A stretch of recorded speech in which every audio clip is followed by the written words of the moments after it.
রাতের আধার কাটিয়ে সুন্দর একটা দিনের সূচনা হয়। ঠিক তেমনি করে খারাপ সময় জীবনে চিরদিন থাকে না, কোথাও গিয়ে ঠিক তার একটা শেষ হয়ে যায়। তাই ভরসা রাখো তোমার সৃষ্টিকর্তার উপরে, যিনি তোমাকে সৃষ্টি করেছে।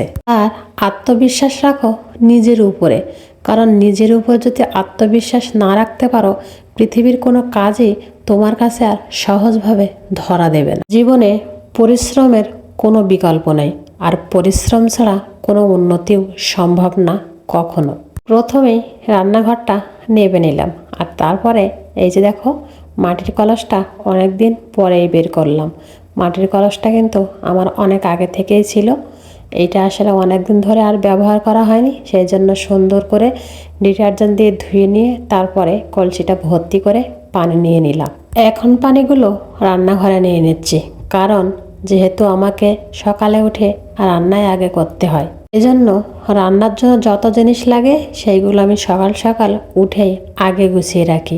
আমরা গ্রামের মানুষ, এই জন্য আমাদের ঘরে বাইরে সমানভাবে সব জায়গায় কাজ করা লাগে। তাই ভাবি যদি রান্নাটা আমি আগেই করে নিতে পারি, তাহলে আমাদের ফসলের মাঠে গিয়ে একটু সময় দিতে পারি, কাজ করতে পারি। এই যে হাঁড়ির গায়ে সুন্দর করে ছাই নেপে দিলাম, যেন কালিটা মাজার সময় খুব সহজে উঠে যায়।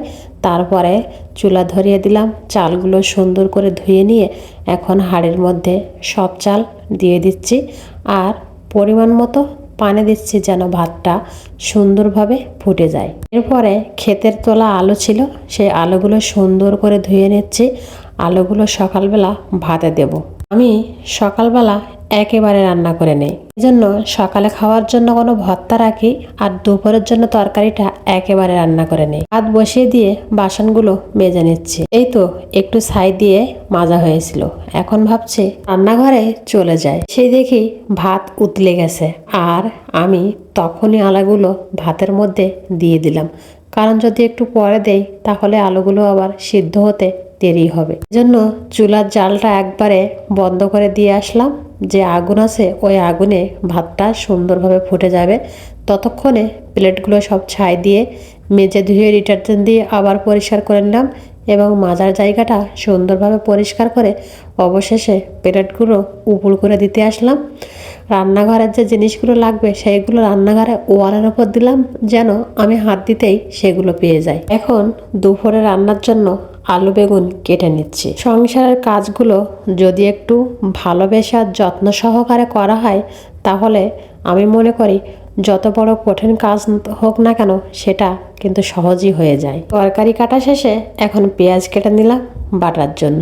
আর এই যে দেখতে পাচ্ছ চাউলের চটের বস্তা, এই বস্তাগুলো কেটে রেখেছি আমি এই যে কালি হাঁড়িগুলো বসানোর জন্য, যেন আমার রান্নাঘরটা কালি কালি না হয়ে যায়। ভাতটা নামিয়ে এখন বাটাবাটি করতে চলে আসলাম। আর ওই যে আমার দাদি শাশুড়ি আজকের কুটনোগুলো সব তুলে নিয়ে যাচ্ছে। উনি আমাকে যথেষ্ট পরিমাণ হেল্প করেন। রসুন কুচি করে বাটার শেষে এখন শিলপাটাটা সুন্দর করে ধুয়ে আবারও ঢেকে দিলাম।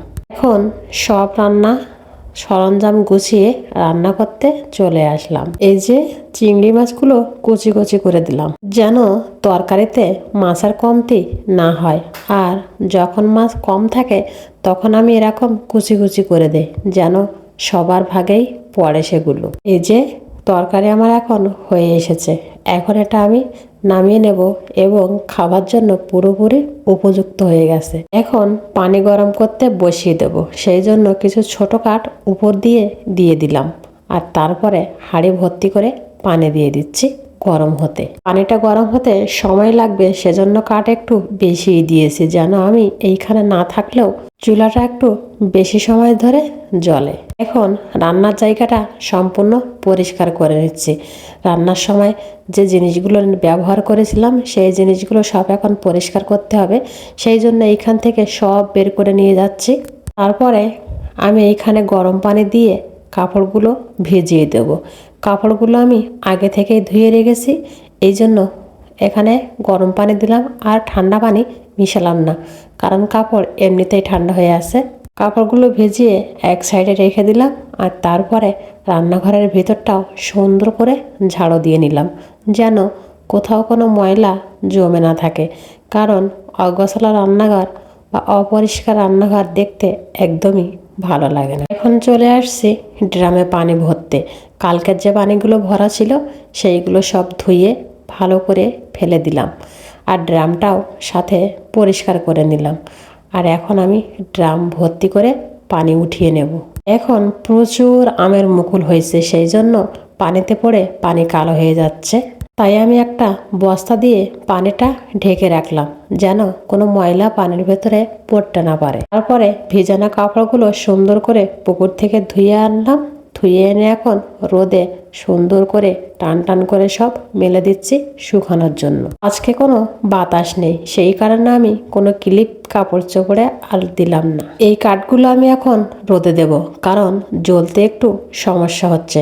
অনেক আগে শুকাই রেখেছিলাম কাঠগুলো, তাই আজকে যখন ভালোই রোদ পড়ছে এই রোদে এই কাঠগুলো সব মেলে দিচ্ছি, যেন পরের দিন রান্না করতে কোনো অসুবিধা না হয় বা কাঠ জ্বলতে কোনো সমস্যা না হয়। এখন চলে এসেছি ঘরের ভেতরে, জানালাটা খুলে দিলাম। কি শান্তির একটা বাতাস বয়ে গেল। ঘরটা সবসময় একটু সুন্দর করে গুছিয়ে রাখবেন, কারণ এটাই আপনার শান্তির জায়গা। সারাদিনের সব ক্লান্তি যেন ধুয়ে মুছে যায় ঘরের ভেতরে ঢুকলে। এমনভাবে সাজিয়ে রাখুন যেন এটাই আপনার মনকে প্রশান্ত করার একমাত্র উপায়। হাতটা সুন্দর করে ঝাড়ু দিয়ে বালিশগুলো সব পরিপাটি করে নিলাম, যেখানে যা দেওয়ার দরকার সেইভাবে দিলাম। তারপরে ঘরের মেঝেটা সুন্দর করে ঝাড়ু দিয়ে নিলাম। এখন চলে এসেছি রান্নাঘরে। এই যে ইরা অসুস্থ ছিল, সেই জন্য ইরার বাবা ওর জন্য ডাব পেড়ে রেখেছিল, সেই ডাব এখনও 2টা রয়ে গেছে। যেহেতু গুছাচ্ছি সেই কারণে সব জিনিস এক জায়গায় রেখে দিচ্ছি, ছড়িয়ে ছিটিয়ে না রেখে, অগোছালোভাবে না রেখে। আর এখন রান্নাঘরের ভিতরটা সুন্দর করে ঝাড়ু দিয়ে নিচ্ছি। আমি গ্রামের অতি সাধারণ একজন গৃহিণী, অতি সাধারণই আমার জীবনযাপন। যদি আমার সহজ সরল সাদামাটা ভিডিও তোমাদের ভালো লাগে অবশ্যই পাশে থাকবে। ভালো থেকে সুস্থ, আল্লাহ হাফেজ।